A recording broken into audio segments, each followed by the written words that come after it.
মদ্যপ অবস্থায় স্ত্রীকে খুনের অভিযোগে স্বামীকে দোষী সাব্যস্ত করল ৩ নম্বর ফাস্ট ট্র্যাক কোর্টের বিচারক সুস্মিতা চৌধুরীর দোষী যাবজ্জীবন সাজা ঘোষণা করেন। উল্লেখ্য, ২০১৯ সালের ২রা ডিসেম্বর গাজলের উত্তর নয়াগ্রাম এলাকায় বাড়ির উঠোন থেকে সুন্দরী মুদির মৃতদেহ উদ্ধার হয়। আইনজীবী অমিতাভ মৈত্র জানান, ২০১৯ সালের ১ ডিসেম্বর বিকেলে মদ্যপ অবস্থায় অভিযুক্ত মনোজ মুদি তার স্ত্রী সুন্দরী মুদিকে বেধড়ক মারধর করে।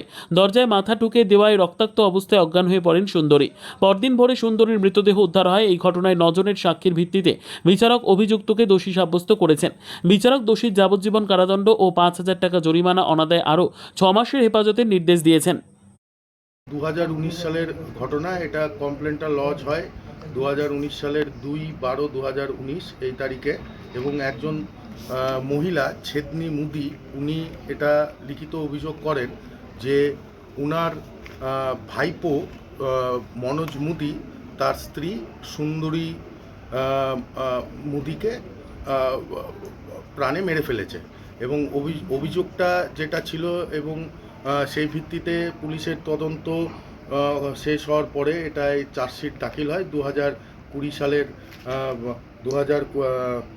সালের ফেব্রুয়ারি মাসে, এবং একজনের বিরুদ্ধে চার্জশিট দাখিল হয়। তারপরে এখানে মামলাটি বিচারে উঠে সাক্ষী সবুত হয়, এবং আউট অফ 13 চার্জশিটেড উইটনেস এখানে প্রসিকিউশনের তরফ থেকে 9 জন সাক্ষীকে এক্সামিন করা হয়েছে। এবং এখানে এই যে কমপ্লেনেন্ট ছিলেন উনি প্রায় টু ওনার সাক্ষী হওয়ার আগেই উনি মারা যান। তো যিনি কমপ্লেনটা লিখেছিলেন তাকে দিয়েই কমপ্লেন প্রমাণ করা হয়েছে। এবং মেনলি যে ঘটনাটা এখানে উঠে এলো সেটা হচ্ছে যে এরা স্বামী স্ত্রী ছিল, এদের একটি নাবালক ছেলে এবং নাবালিকা মেয়ে ছিল, এবং এরা প্রায় প্রত্যেক দিনই যে কো ভিলেজাররা যা বলেছে এখানে, তাতে করে প্রায় প্রত্যেক দিনই এদের মধ্যে পারিবারিক কলহ লেগেই থাকতো।